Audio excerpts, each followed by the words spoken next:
How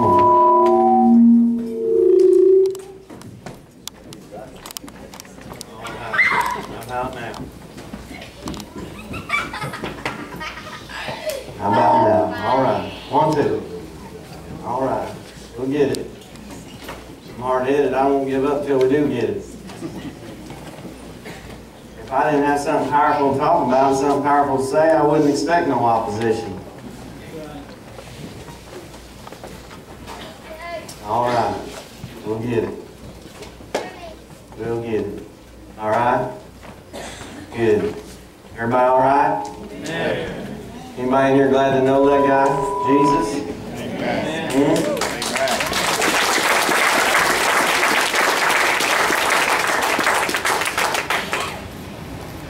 Me too. Me too. Hey, I tell you, in case you didn't know this, or in case you hadn't figured it out, or in case you're slow, that's what this is about. Jesus. And for some reason, I know I might be naive, and I know most people will say this, but really their actions and what they really say will disagree, but I believe it's enough. Amen. I said, I believe it's enough. Amen.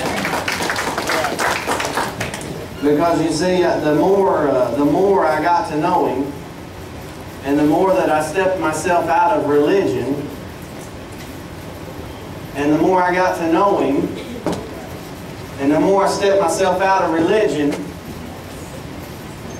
the sweeter He gets, the stronger He gets, the better He gets, the more He can do in my life, the more He produces out of my life, the more He just...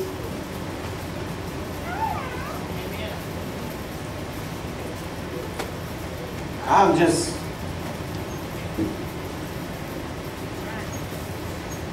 I just don't want to get over being honored just to know Him. Yeah. You think about who He is. Not just me knowing Him. He knows me. Amen. He knew me before I even knew Him. That's right. He knew me when I didn't even like Him. He died for me when I was still no good.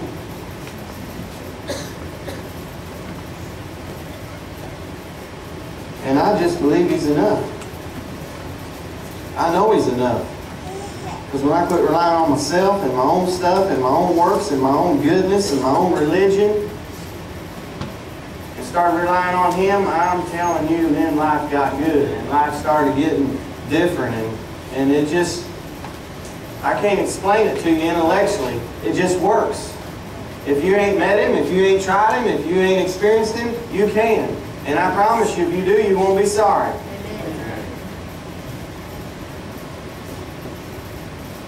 You see, I use religion, in case you ain't noticed, not a positive term. I know, and I've done it myself, we've used the term, you've heard people say, oh so-and-so got religion. They're kind of saying that as a positive way, but now, knowing what I know now, I usually go, ooh. I sure hope not.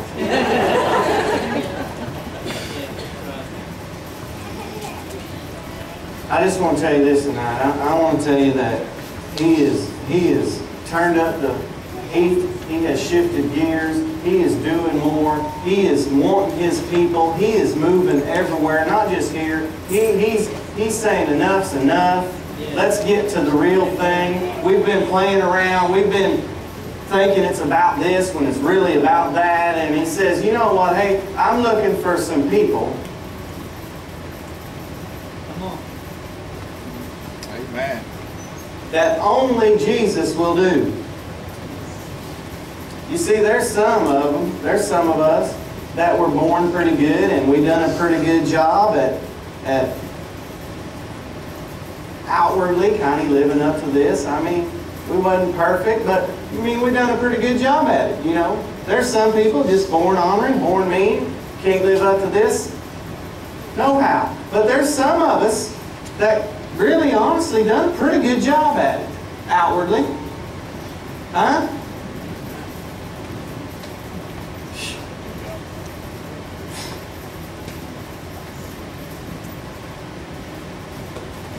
I want to read you something in the Old Testament. If you want to follow this, I'll be in Numbers 21. Can you believe that? Numbers 21. You know, I grew up in church. You know that. You've heard me say that. But I didn't really ever enjoy the Old Testament all that much. I really didn't know what the gospel was. I really didn't know what the whole gospel of Jesus was and what the grace of God was. I knew about half of it. I knew that He died for me and that I was going to heaven because of that. But being that I only understood half the gospel, really the Old Testament didn't make all that much sense to me. Because the Old Testament's painting a picture of the New Testament, and if you don't really know what the New Testament is, you can't tell what the picture is. This Old Testament is showing you a picture of Jesus. That way when He walks up to you one day, you'll recognize Him, and even though the religious folks will say, hey, that ain't Him, you'll know by looking at the picture, it's Him. See, you don't have to take Jason's word for it. Jason tells it a little different than we've ever heard, in case you ain't noticed. But something down in you, if you start looking at the picture, you'll say, yeah, I know the Pharisees are saying that ain't really Him. I know they're saying what they're saying this or that, but I can tell something about it because something that I've seen in the picture is just telling me that it's got to be right. You ever heard those saying, just trust your gut?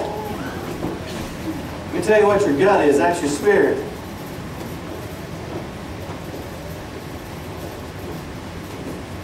Boy, what a day it'll be when we start trusting that. Listen to this. This is in the Old Testament. Numbers 21. This is where Moses and the people, they're out there in the wilderness. And here they go, and they're griping and complaining, and they're not doing too good.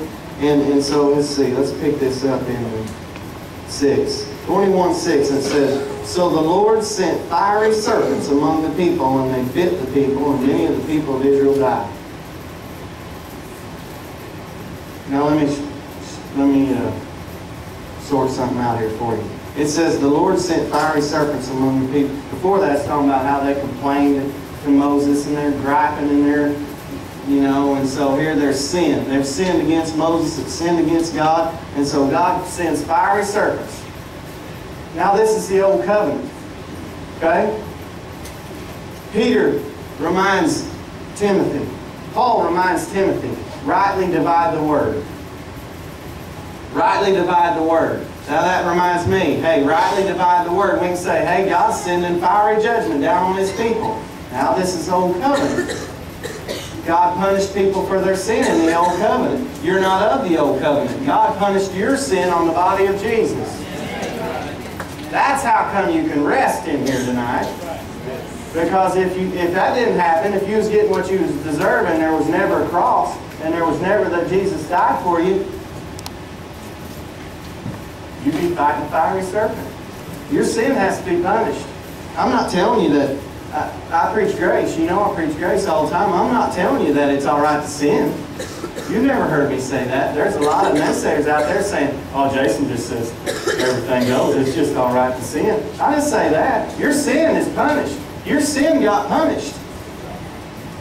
But Jesus took it. You were supposed to serve a sentence for all your wrongdoing. Guess who served it? Jesus served it. So rightly divide the word. You're not punished. Anyway, for the sake of the story, let's go. The Lord sent fiery serpents among the people, and they bit the people, and many of the people of Israel died. Therefore the people came to Moses and said, we have sinned, for we have spoken against the Lord and against you. Pray to the Lord that He take away the serpent from us. So Moses prayed for the people. Then the Lord said to Moses, make a fiery serpent and set it on a pole, and it shall be that everyone who is bitten, when he looks at it, shall live. So Moses made a bronze serpent and put it on a pole, and so it was, if a serpent had bitten anyone, when he looked at the bronze serpent, he lived.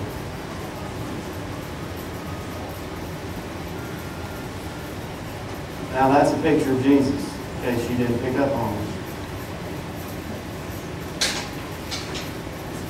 And there's a fiery serpent all around out here.